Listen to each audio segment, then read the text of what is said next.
Kalau bukan karena didorong oleh pengen dapat rahmat Allah, pengen dapat selamat dari ancaman Allah, kalau bukan karena ikhlas, jenuh.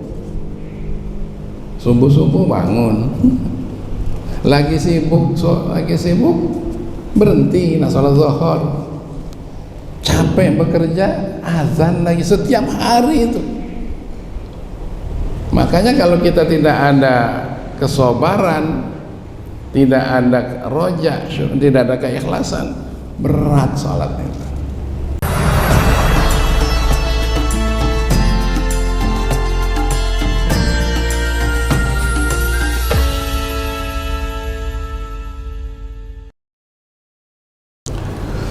Assalamualaikum warahmatullahi wabarakatuh. Kita baca khutbahnya bersama. Bismillahirrahmanirrahim. Alhamdulillahi rabbil alamin. Wassalatu wassalamu ala asyrafil anbiya'i wal mursalin, Sayyidina wa maulana Muhammad wa ala alihi wa sahbihi ajma'in, amma ba'd. Kita setback sedikit ke belakang, bahwa yang bakal menyelamatkan kita selain menjaga 7 anggota tubuh adalah menjaga hati kita.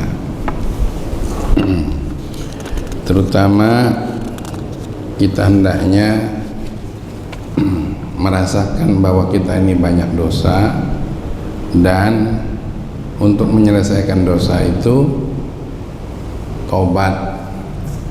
Taubat artinya kembali ke jalan yang benar dengan cara menyesal.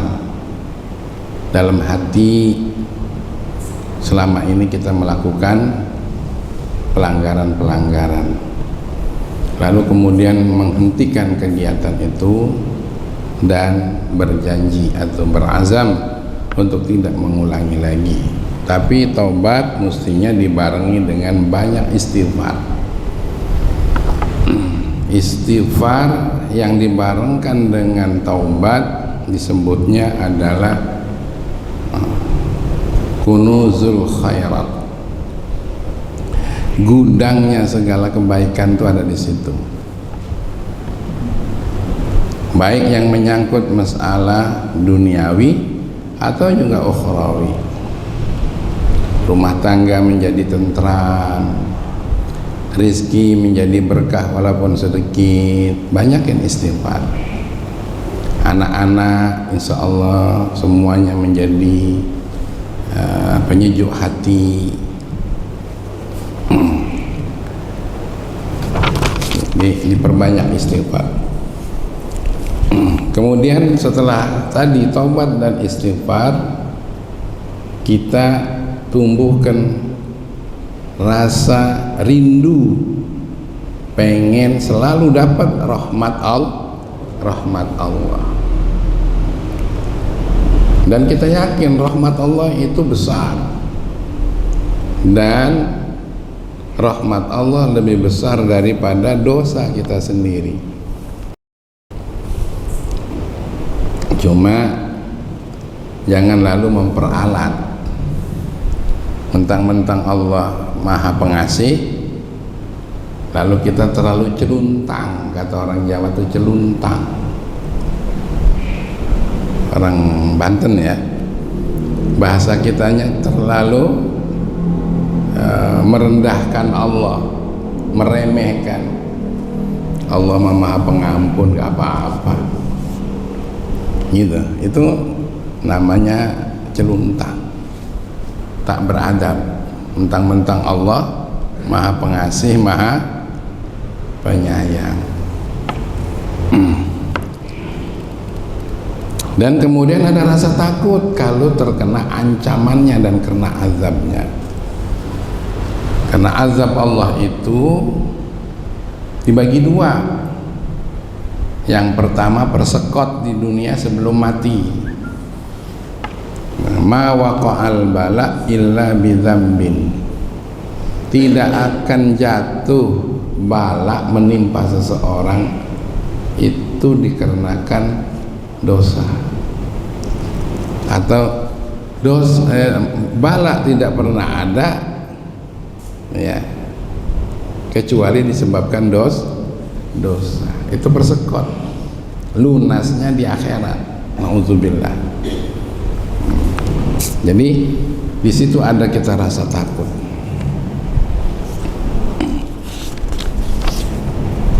Untuk berikutnya,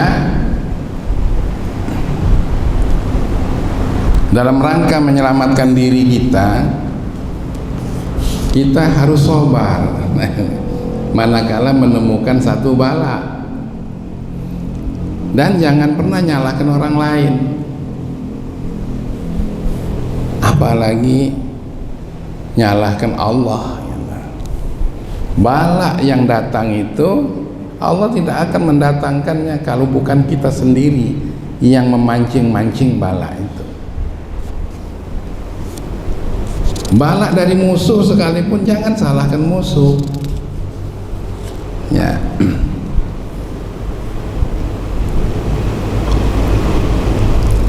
Kalau gurunya Mbak Haji, jangan salahkan musuh, salahkan diri kita.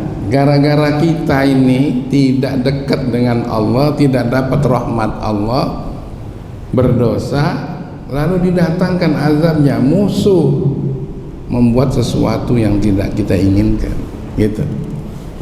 Ilmu fikih itu termasuk meliputi ilmu siasat, ilmu siasah, hirasah ya, sultaniyah, itu termasuk ilmu fikih. Kita harus mengerti tentang siasat, kita harus mengerti tentang hirasah, penjagaan negara, keamanan bangsa, harus ngerti juga. Harus mengerti juga tentang kepemimpinan yang dibutuhkan oleh bangsa kita ini, kepemimpinan yang kayak apa. Kalau menurut kami, kepemimpinan yang dibutuhkan oleh bangsa kita ini ada kepemimpinan yang beriman, yang bertakwa, yang mengharap rahmat Allah, yang takut akan azab Allah. Itu. Nah, seperti itu. Kemudian hal ini dikaji sampai banyak ada orang yang mendapat gelar profesor, doktor dengan ilmunya itu tadi, tapi tidak diamalkan. Ilmu tadi itu adalah ilmu duniawi. Sarjana-sarjananya, ulama-ulamanya juga ulama duniawi.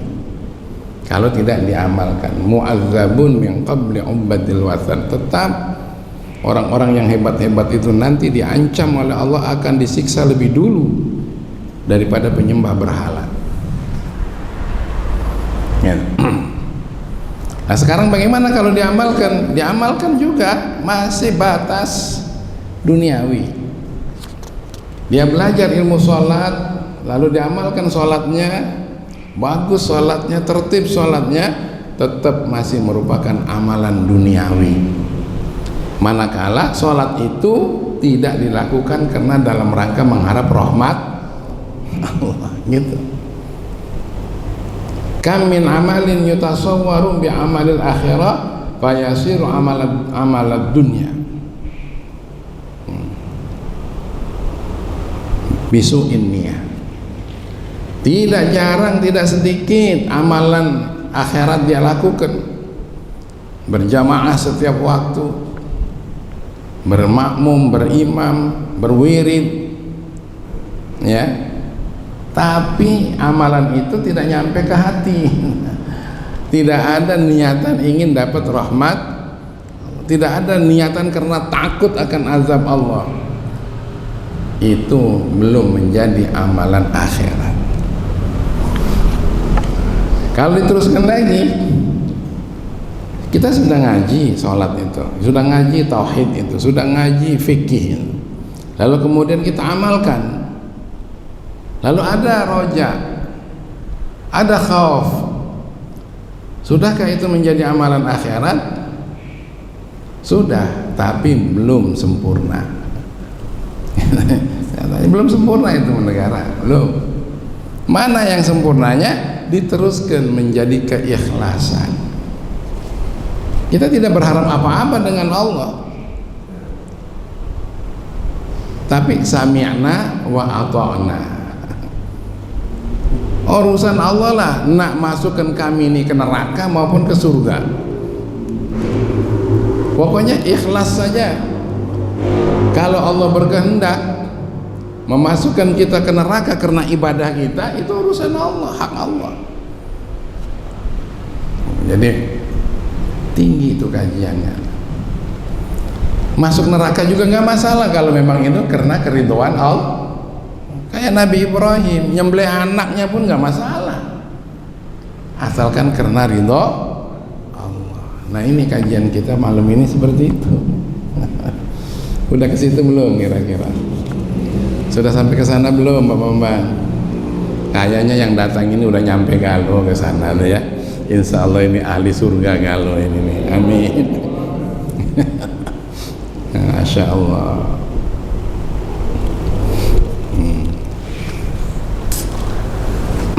Makanya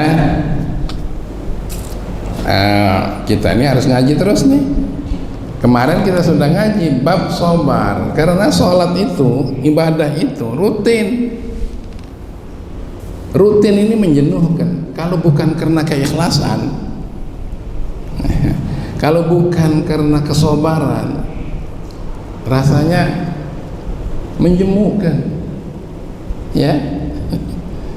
Kalau bukan karena didorong oleh pengen dapat rahmat Allah, pengen dapat selamat dari ancaman Allah, kalau bukan karena ikhlas, jenuh.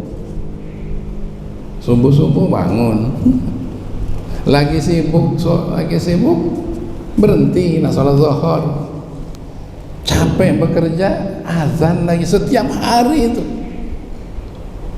Makanya kalau kita tidak ada kesabaran, tidak ada roja, tidak ada keikhlasan, berat sholat itu. Yang kata Allah sendiri, ya, wa innaha lakabiratun illa alal khashi'in, berat. Makanya harus sabar. Selain daripada sabar, kita juga harus bersyukur, gitu. Di mana letak syukurnya? Alhamdulillah, kita dikasih hidayah oleh Allah. Banyak orang yang tidak dapat hidayah dari Allah itu. Yang kita harapkan setelah hidayah adanya taufik. Taufik itu pertolongan Allah untuk menjalankan hidayah itu.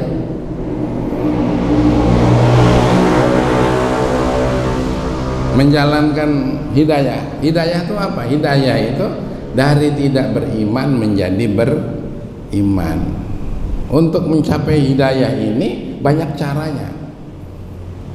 Ada diantaranya berkat lahir dari ibu bapak yang beriman, dapatlah hidayah, kita beriman. Kayak kita ini, alhamdulillah.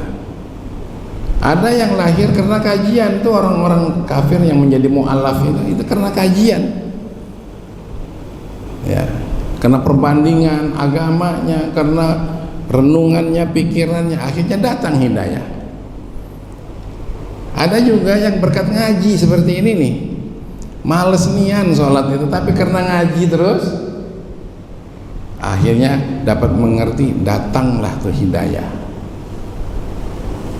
Ada lagi yang dapat hidayah itu karena kecelakaan, tumburan, jet, lalu insaf, ya, akhirnya dia istighfar, berdoa kepada Allah, dapatlah hidayah dia. Tapi hidayah ini belum selesai kalau belum dapat taufik. Taufik itu adalah pertolongan Allah untuk bisa menjalankan hidayah tadi. Sudah dapat hidayah, masuk muslim, lalu kewajiban muslimnya dijalanin. Sholat itu taufik namanya. Makanya kalau sebutnya wabillahi taufik wal hidayah, kebalik. Wabillahi taufik wal hidayah, kebalik itu.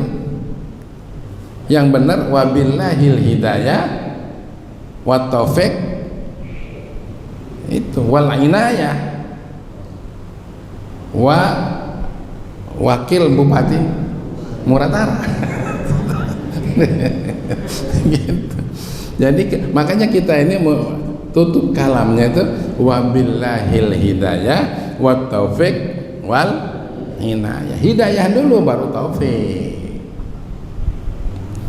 Ini kita ngaji sekarang nih, ngaji taubat, ya, ngaji istighfar, ngaji roja, ngaji khauf, ngaji sobar nih, ngaji syukur. Ini kalau nggak ada taufik, ngaji ini nggak bisa diamalin. Bahkan nanti membosankan ngajinya. Ngaji lagi. Apa yang didapat oleh kita? Capek. Apalagi yang jauh dari Beliti, dari Pedang, dari ya, ya capek ngaji ini. Tapi dengan adanya taufik, nah ini loh, justru seminggu nggak ngaji itu kelamaan seminggu nggak ngaji itu. Kata kata siapa? Sayyidina Ali, 3 hari orang tuh sakit tidak diobati, tidak dikasih makan, apa yang terjadi? Apa yang terjadi? Dikasih makan tidak, diobati tidak. Apa yang terjadi? Mati. Sama dengan kita ini. Kalau seminggu nggak ngaji, walaupun nih sudah sarjana semua ini, ada yang sarjana, ada yang sarjani, ada yang sarjono ini, ini ya, nah ini. Kalau nggak ngaji, jangankan tambah ilmu yang ada pun habis, bener, habis. Jadi bodoh lagi kita, bahkan menyandang beban moral yang lebih besar. Namanya sarjana tapi ilmu nggak ada. Makanya perlu adanya kajian-kajian. Ngaji kitabnya Imam Ghazali berarti kuliah sama Imam Ghazali. Ngaji hadis Rasul berarti kuliah sama Rasulullah. Lebih hebat daripada kuliah kita itu sendiri. Ya. Nih kita ngaji sekarang kitabnya Al-Imam Al-Arif Billah Qutbid Da'wah wal Irsyad Al-Habib Abdullah bin Alawi bin Muhammad Al-Haddad Al-Hadrami. Kita ngaji kitab beliau ini berarti kita kuliah sama beliau. Apa kata beliau? Wa amma syukru fahuwa minal muqamatis syarifati wal manazilir rafi'ah. Bahwa yang namanya syukur itu, kalau kita pandai bersyukur, syukur itu merupakan satu kedudukan yang mulia dan pangkat yang tinggi. Gelarnya profesor, doktor, tapi dia tidak pandai bersyukur, dia tidak menduduki posisi yang mulia tadi, dan tidak ada pada pangkat yang tinggi. Sepinter apapun orang kalau tidak syukur, maka tidak bernilai di sisi Allah Subhanahu wa ta'ala, bahkan diancam untuk diazab. Itu Abu Jahal, Abu Lahab tidak bersyukur didatangkan seorang Rasul yang dari keluarganya sendiri. Jadi memang kesyukuran ini Masya Allah. Washkuru ni'matallah in kuntum iyyahu ta'budun. Bersyukurlah kamu akan nikmat Allah jika sejatinya kamu itu sebagai hamba Allah, sebagai orang yang menyembah Allah. Nah, coba kita ini tanpa diminta kok dicipta. Apa ada kita request? Apa ada kita mesen? Enggak kan? Diciptakan sebagai manusia, dari mati dihidupkan, sesudah hidup dilengkapi segala macam fasilitas kehidupan, bebas hidup di atas muka buminya, bebas makan minum rizki Allah yang ditaburkannya. Kadang-kadang kita tidak perhatian tuh rizki yang kita dapat nih, segelas kopi kok nyampe ke sini, dari mana ini datangnya? Ayo, dari mana datangnya kopi ini? Kok sudah nyampe ke sini? Ini sudah kita nikmati. Kadang-kadang kurang perhatian, padahal inilah air Allah, gulanya gula punya Allah, yang numbuknya ini siapa, yang masaknya ini siapa, yang menggoreng ini siapa. Sama dengan kita melihat matahari setiap pagi terbit dari barat, dari timur, lalu terbenam ke barat. Itu kadang-kadang kita tidak merasakan bahwa itu adalah sesuatu yang sangat besar. Ada anak lahir,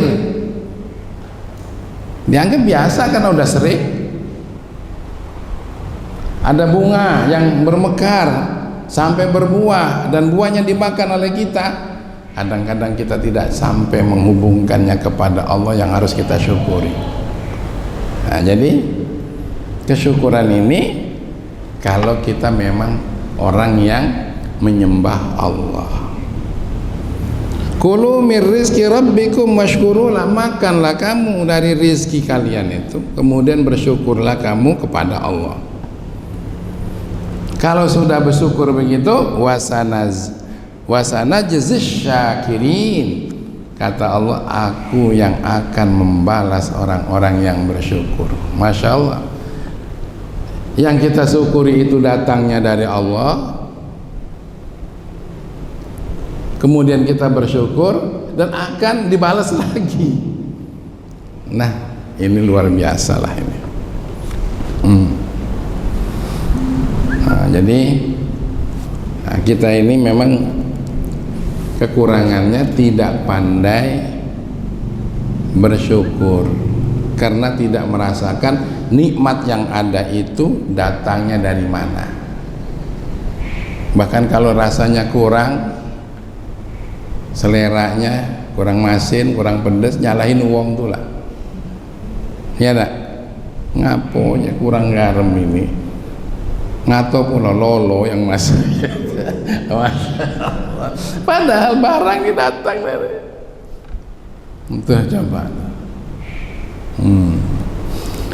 sini aku yang masak, marah-marah sambil masak. Dia masak dewek, goreng dewek, pas dicicip bukan lagi masam, pahit. Sakingnya masinnya gitu ya. Insya Allah.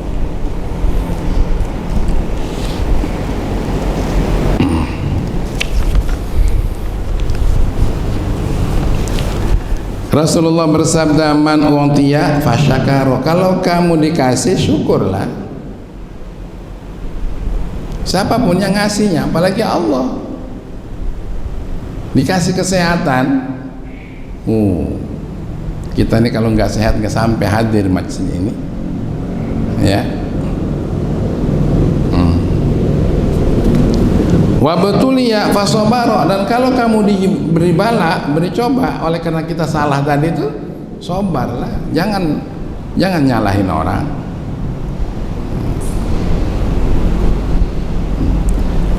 wa zulima faghfara. Kalaupun kamu dizalimi, maafkan saja.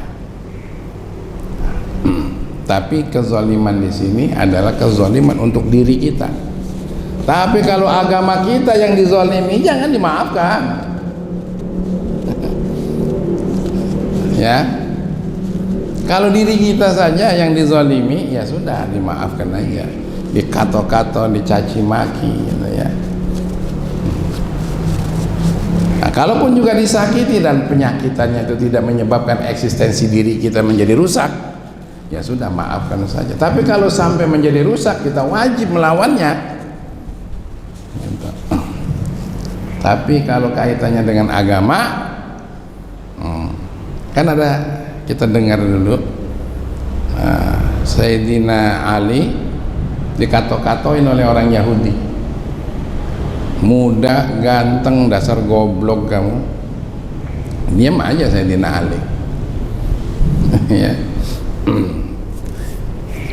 Begitu nyebut Nabi Muhammad yang dihinanya, kamu anak muda, ganteng, pinter, ikut Muhammad yang bodoh itu. Nah, baru dia langsung nggak banyak cerita lagi, cabut pedangnya, berkelahi dia. Kalau dirinya saja yang diolok-olok nggak masalah, tarung dia. Ternyata dapat pertolongan dari Allah. Yahudi yang gagah perkasa dengan pedangnya yang tajam tadi dikalahkan, tinggal dibunuh. Kemudian Yahudinya tadi, dasar orang Yahudi, diludahinya itu Sayyidina Ali, cus, diludahi, nggak jadi Sayyidina Ali membunuh, ditinggalkannya. Apa kata Yahudi? Memang kau ini orang buyar. Tinggal toncem saja, kok nggak diterusin, buyan kamu ini gitu. Emang kenapa kamu nggak mau bunuh saya? Saya tidak akan memerangi kamu kalau kamu tidak menghinakan agama saya. Nyebut Nabi Muhammad berarti nyebut penghinaan agama. Menghinakan Nabi Muhammad berarti menghinakan agama. Karena kamu meludahi saya khawatir waktu membunuh kamu karena membela diri saya, bukan membela agama Allah. Tuh, gitu. Iya. Makanya kalau sekarang ini agama diolok-olok orang, woi bunyi nih lewat ini, Al-Quran yang hadis yang sebenarnya kata orang itu, profesor, doktor, akal kotor tuh. Ya, sudah tahu belum? Jangan diem. Hadis yang sebenarnya adalah yang dalam Al-Quran. Qala Rasulullah fil Quran. Masya Allah. Artinya hadis Rasulullah ditiadakan, Al-Quran diturunkan derajatnya menjadi hadisnya Rasul. Mau diem aja? Paling tidak di sini lah komentar. Kalau Mujis ulama sudah mengatakan sesat menyesatkan, setuju gitu. Sesat itu. Jadi jangan diem baik. Kalau kita diam baik, tidak bersyukur dengan agama kita yang sudah sempurna ini. Karena dia memahami Al-Quran tidak dengan ilmu, tapi dengan ro'i, dengan pemikirannya. Man fassara Al-Quran bi ra'yihi fama qa'aduhu finnar. Orang yang menafsirkan Al-Quran dengan otaknya saja tanpa ilmu, ilmu juga kalau nggak bersanad itu tidak sah. Sanad itu agama.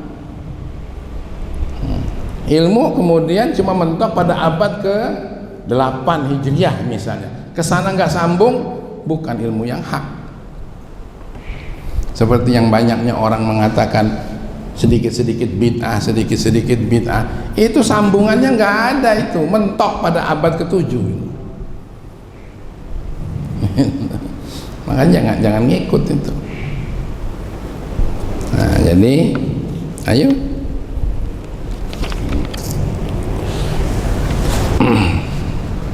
Nah, sekarang kata Rasulullah sallallahu alaihi wasallam lagi, liyattakhidh ahadukum lisanan dzakiran wa qalban syakiran. bagusnya di antara kamu itu ambil sikap lisan ini banyak menyebut nikmat Allah, hatinya bersyukur.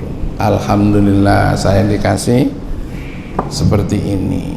Orang lain dikasih mobil, saya dikasih motor, alhamdulillah. Ada orang lain yang nggak punya motor. Nah, kita dikasih sepeda, alhamdulillah. Ada orang lain yang punya motor tapi belum tentu halal. Ya, nah, gitu. Ada yang nggak punya sepeda, punya jalan kaki, alhamdulillah bisa jalan kaki. Ada orang yang nggak. Kami tengok, maaf ya, ada sering di sini ada orang yang sholat tapi dalam keadaan tidak sempurna jalannya. Kita masih sempurna jalannya. Bagaimana itu prinsipnya syukur? Wa aslu syukri ma'rifatul abdi bi anna jami'a ma bihi minan ni'ami wa ma alaihi minha fi zahirihi wa batinihi minallahi ta'ala. Dasarnya syukur itu adalah mengenalnya seorang hamba akan segala yang menjadi nikmat atau yang menjadi sebaliknya, ma alaihi minha fi zahirihi wa batinihi minallahi ta'ala. Itu semuanya datang dari Allah, baik nikmat maupun segala sesuatu yang tidak kita sukai menimpa kita, itu juga datangnya dari Allah. Tapi Allah tidak tanggung jawab. Dikasih penyakit sekalipun Allah tanggung jawab. Apa tanggung jawabnya? Salah satunya ngabisi dosa kita. Tuh, man maridho yauman wa lailatan fasabara biha. Barang siapa yang sakit sehari semalam, sabar dengan penyakitnya, ghufira lahu ma taqaddama min dzambihi. Dihapus dosanya. Bahkan keluhan-keluhannya itu dikatakan tasbih, zikir. Aduh, sakit. Apalagi sebut nama Allah, ya Allah. Bergeraknya itu sama dengan bergerak kita melawan musuh di jihad fisabilillah. Jadi memang Allah tidak akan membiarkan dan tidak akan menganggurkannya.